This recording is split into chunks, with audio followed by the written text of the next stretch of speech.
Hello students, how are you? I hope that all of you are very well.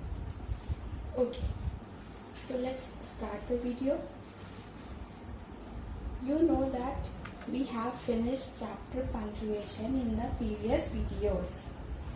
So we have to start the next chapter, the sentence.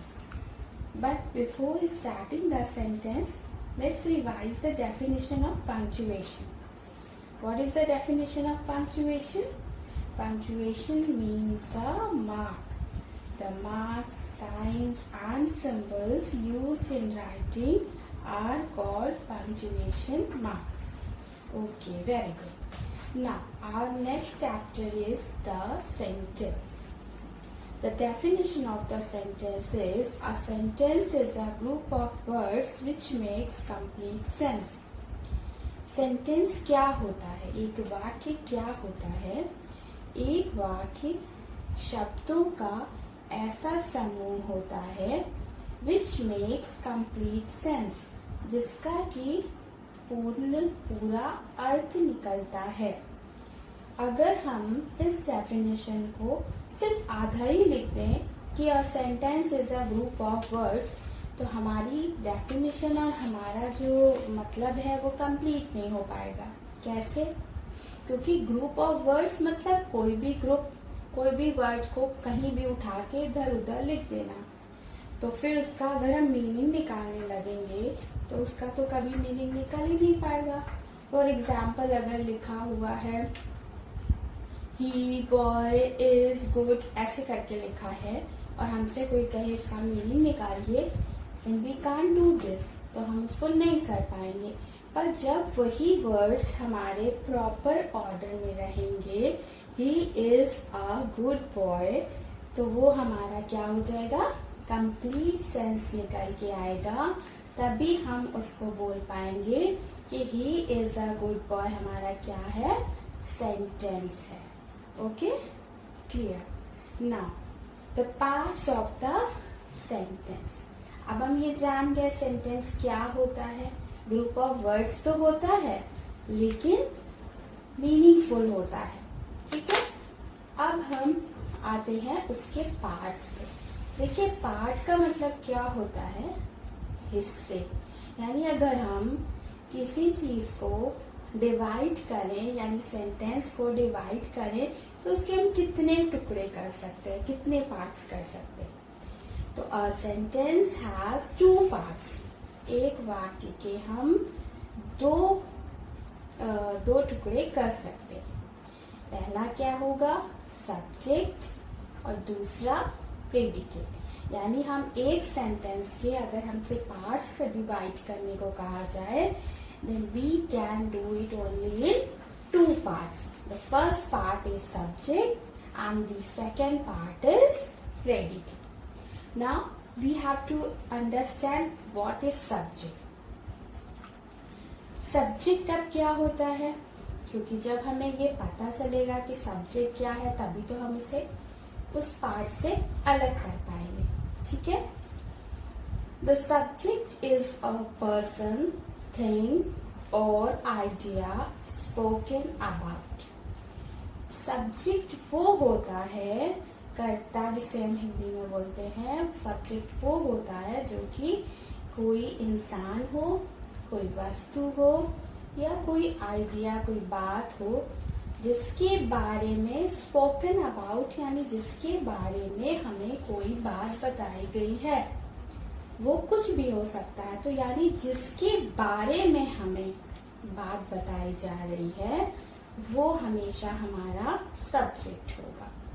For example, a boy is flying the kite. एक लड़का पतंग उड़ा रहा है. अब आप बताइए कि यहाँ पर हम ये जो बात बता रहे हैं, पतंग उड़ाने की जो बात बता रहे हैं, ये हम किसके बारे में बता रहे हैं? अ बॉय के बारे में.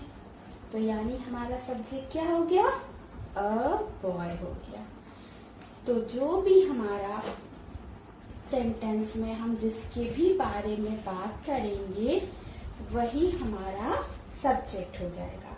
और एक बात हमें ये भी ध्यान रखनी होगी कि उस जिसके बारे में हम बात कर रहे हैं उसके पहले अगर कोई आर्टिकल यूज किया गया है या फिर प्रोनाउन यूज किया गया है, जैसे अ बॉय लिखा है या एन यूज किया गया है या द बॉय द यूज किया गया है, तीनों में से कोई भी आर्टिकल यूज किया है तो वो भी हमारा सब्जेक्ट में ही आएगा।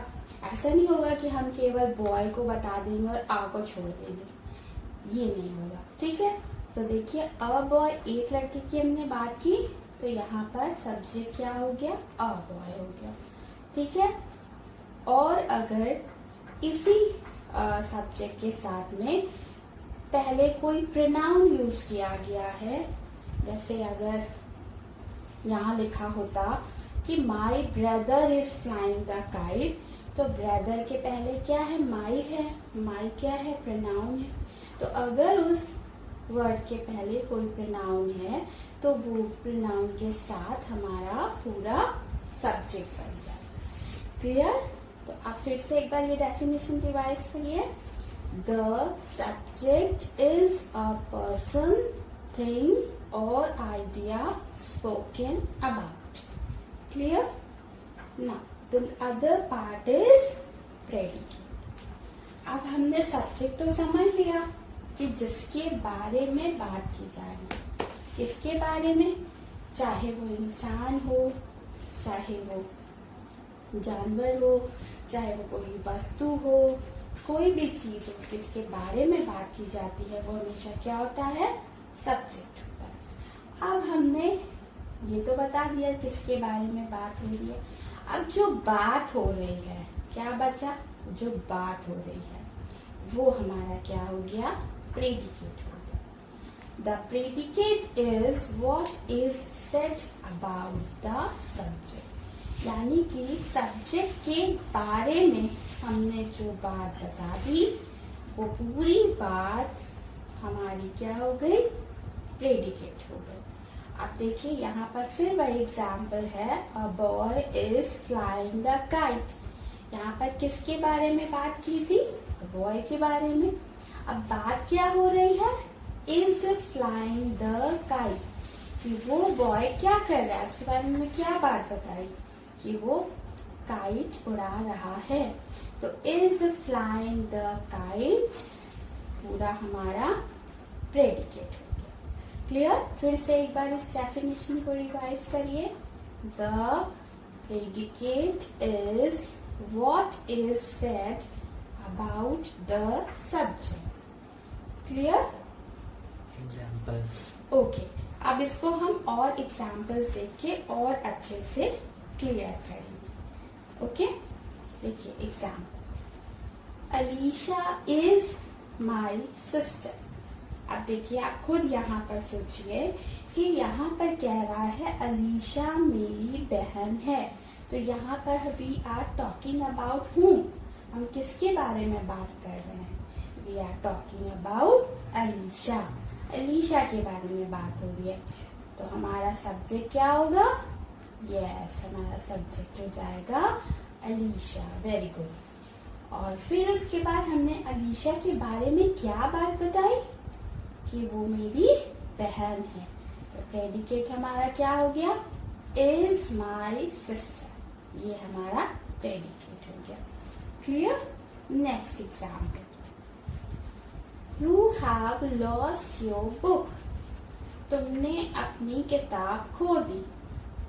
अब यहाँ पर हम किसके बारे में बात कर रहे हैं, किसने अपनी किताब खो दी, यू के बारे में बात कर रहे हैं। तो यू हमारा क्या हो गया, सब्जेक्ट हो गया।